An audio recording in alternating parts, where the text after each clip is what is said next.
Happy, happy Halloween, Halloween, Halloween. Happy, happy Halloween, Silver Shamrock. Happy, happy Halloween, Halloween, Halloween. Happy, happy Halloween, Silver Shamrock. Happy, happy Halloween, Halloween, Halloween. Happy, happy Halloween, Silver Shamrock. Alright, so it's finally time for me to review Nightmare on Elm Street Part 2, Freddy's Revenge. First sequel to Nightmare on Elm Street.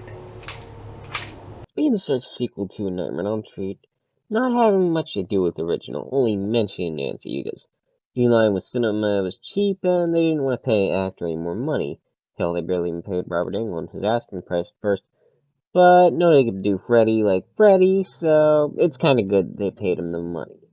And the movie's about Freddy trying to possess Jesse Wallace's body to make him kill for him. And yes, Freddy can possess people now, but I don't think that adds power. I mean, he's not a rule set by the original, so I mean, it's not that bad. I mean, they do forget the roles in the first movie, but we'll get into that and some other things.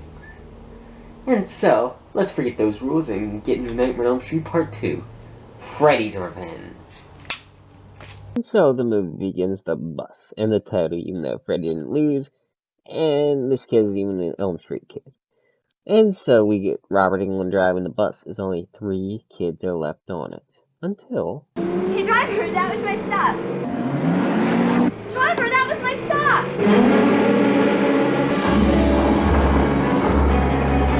And so, in this nightmare, Freddy takes him on a field trip in hell, teetering onto the fire. And Freddy comes up to screw their balance up, and so he kills them.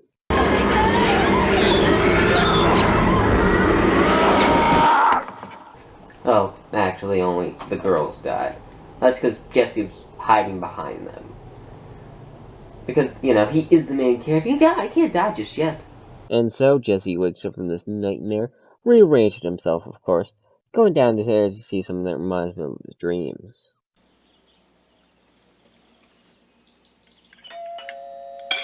And I'm also guessing that Freddy made her fingers go into the opposite hand. Because it was on her left, but it went on her right. Because, you know, left hand's the wrong hand, the right hand's the right hand.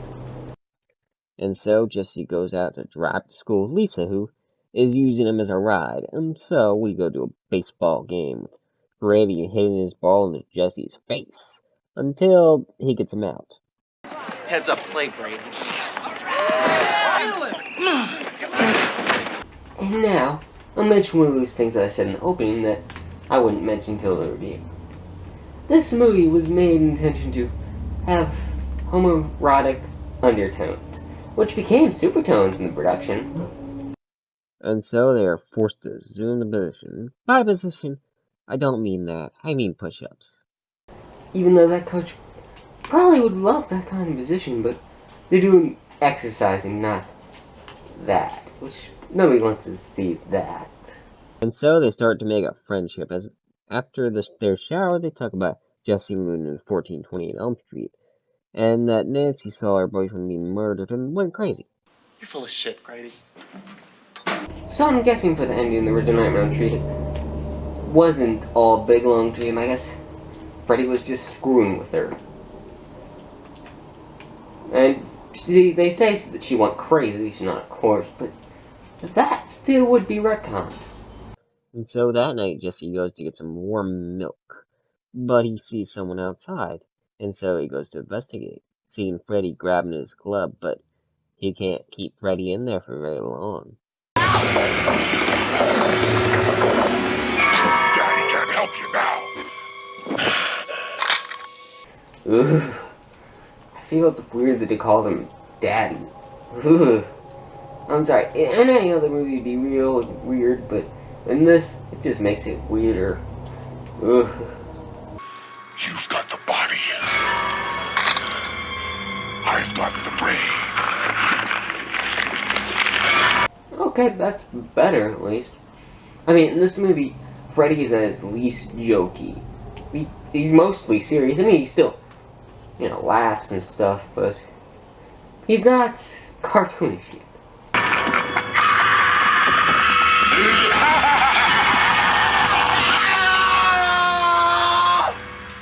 But Jesse wakes up from this nightmare, and the next day he's at school falling asleep dreaming, and there's a snake crawling up on him.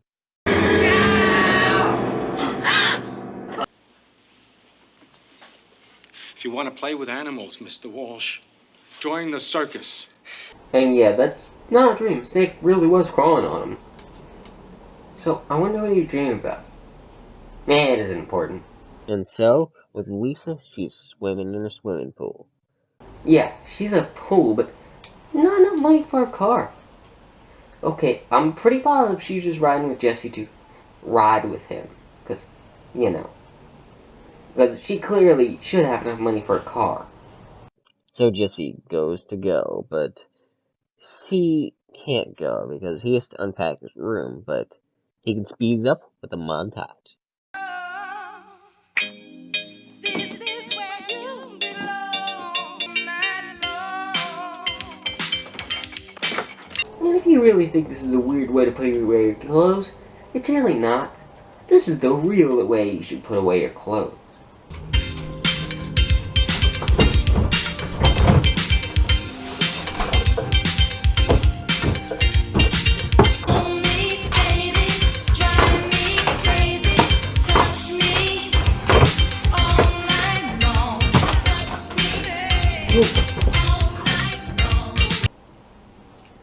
Jesus Christ, how drunk was I when I filmed that?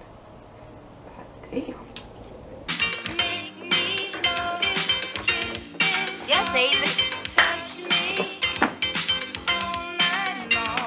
Meh, it's the 80s. It's okay.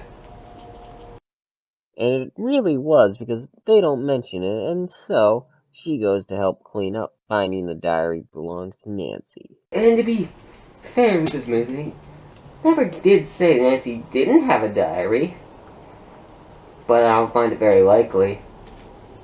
And so he reads the book and reminding the man his dreams, him learning his name is Freddy. And the next night, it being so hot, everything is melting around him. And so he goes down to the furnace to check it out to find Freddy's glove there, and Freddy himself. Go ahead, Jesse. Try it on for size. Kill for me! So, do you want him to kill people himself, or do you want to possess him to kill people? What do you want, Freddy? And so, Freddy is gone now. And Lisa says that she is going to have a pool party because why not? And these two get in trouble because they say Snyder has a stick of his ass. But they couldn't be asked to make new scenes because, you know, they just wanted to use stock footage from the last scene they did push-ups. So the scene is entirely pointless. Yay. The next night they're putting their bird to sleep. But the one goes crazy and this happens.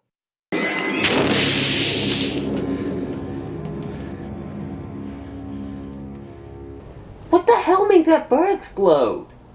And yeah, I know this was based off Hitchcock's Birds, but it still don't make no sense. Father trying to rationalize it. And sorry, dude, but I tried. Not even I can rationalize this shit. You set this whole thing up, didn't you? What'd you use? Firecrackers? You know what he did? He used a goddamn cherry bomb. Oh. And don't blame it on your son either. And so that night he gets up. Lightning hitting the house up somehow, but at least I can rationalize that more than the bird. As he goes to the same bar that the coach does, this babyface getting a beer from Bob Shea.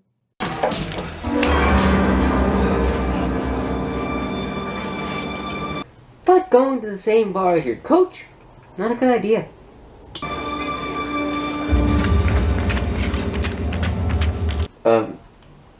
Wait, so you're making him do laps? You do realize that he could shut the place down, right? Because they didn't card him at all.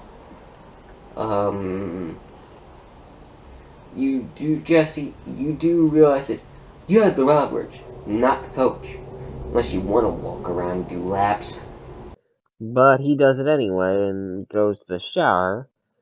The room Snyder is in getting hot, so you know what's going to happen as he gets balls thrown at him, being tied up by a rope and spanked with a towel. Even though this probably is how he thought the night would end out. Well, except for the last part that he does. And so everything gets all foggy, and a person who clearly isn't Robert Englund kills him.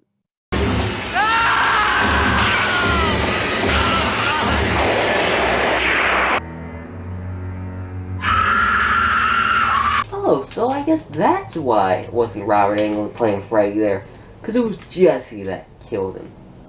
It still should have been Robert Englund though, but whatever.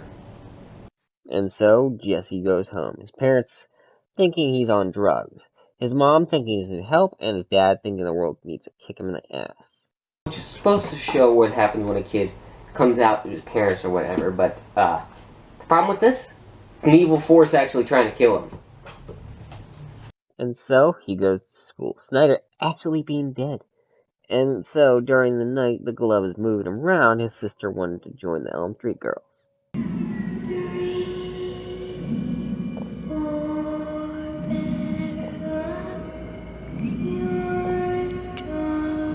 Hey, I think she'll get in. And take some of those boys throwing out the balls too. They should get in too. We need some boys in the group.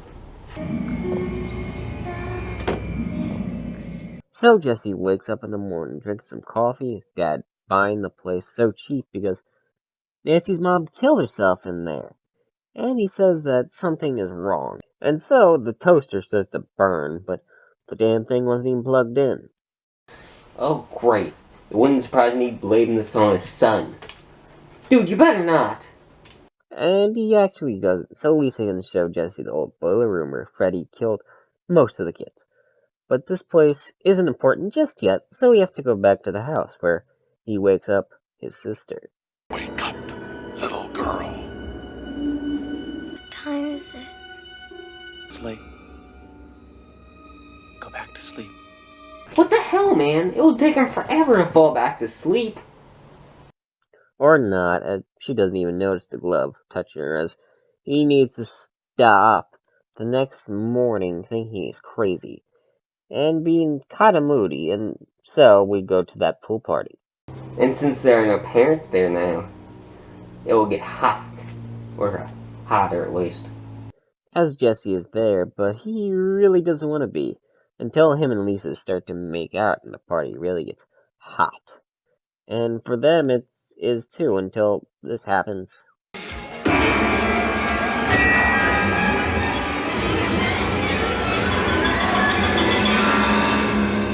Oh, well, damn. You know, she probably will like that. But he says no to that, so he can sleep with Grady and tell him what happened. Something is trying to get inside my body. Yeah, and she's female and she's waiting for you in the cabana. And you want to sleep with me. And don't worry, it isn't like that. And by the way, movie, I thought you were supposed to be subtle. And so Jesse sleeps with Grady, but when he does fall asleep, he starts to transform. Actual knives coming out of his fingers. And Freddy coming out of Jesse.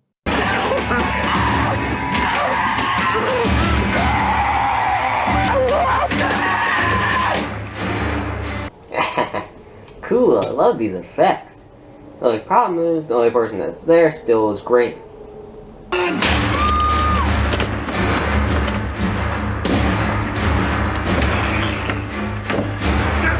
Oh, god damn it, you movie, you killed Grady! He was the one character I actually liked. And so now, Grady's dead, and Freddy made him do it, even though he actually was wearing the glove. And he throws it at the window where Freddy is, and runs over to Lisa's house, covered in blood. Her not believing it. But she says that it did happen, but Freddy killed them, and he has to fight him. But he has to do this by not believing in him. Well, there's a problem with that. Nancy, she kinda lost. All her friends died, and her mother died. So, I don't think this is exactly a good source. And so outside in the party, everything is going wrong as Jesse is possessed again. Jesse? He can't fight me. I'm here. And so Freddy chases Lisa, but he isn't very good at this in the real world. Still, mostly. Until she gets him at knife point. Jesse! I'm Jesse now! I love you, Lisa. And out of all the weird things in this movie, as of right now, that's the weirdest thing. So she stabs Jesse, but it doesn't work. For Freddy to jump outside the window for this.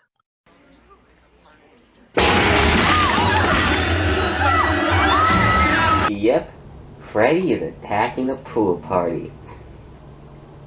Yeah, Wes Craven kind of probably hates this scene.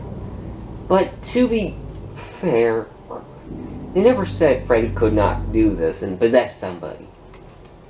Like I said, he does it later in the series, so it's not that big a deal. I mean, none of them are dreaming, but you know, I think it is a bit out of character for him to go and kill a bunch of people, since he normally likes to play with his victims first. And so, Freddy attacks the pool party, where nobody is asleep, killing a few of the people that are there, until somebody can try to reason with him. Help yourself, fucker!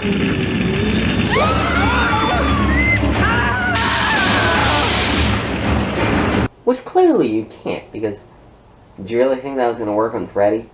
You are all my children now. Now, it's time for you all to get in my chest.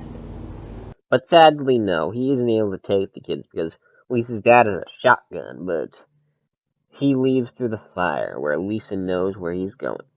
The boiler room, which you'd think you'd want to go to a different place so you can kill more people, like, you know, out in the woods to kill a bunch of teenagers that are screwing each other, but he goes in the boiler room instead. Even though he probably should be a bit sick of that place since he's there all the time. And so, the dream world and the real world are converging, as she sees dogs in a baby masks. Alright, who in the hell thought that this was acceptable? Because it's clearly not. And you remember when I said that Freddy talking in Jesse's voice was the weirdest thing? I think this has topped it.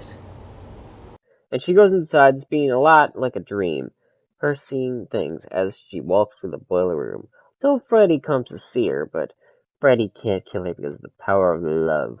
And one kiss can get Freddy out of Jesse. Ugh, gross. But the sad thing is, it's still not as gross as remake Freddy. And so Jesse's gay side is killed. Well, either that or Freddy dies. And so he's burned, with some pretty cool effects. Jesse waking up, her giving him one last hug. Because he's gonna need it. Because even though Freddy did do all the killing, Jesse kinda killed a bunch of people. He's going to jail. But I guess not, because Jesse is happy now. Them going on the bus, the party's still being talked about. That was a really great party. Thanks, Lise. What the hell? People died at that party. There's some respect. And so everything is fine, or is it, with the bus going so fast, but it's okay, or not really. Jesse, it's okay. It's all over.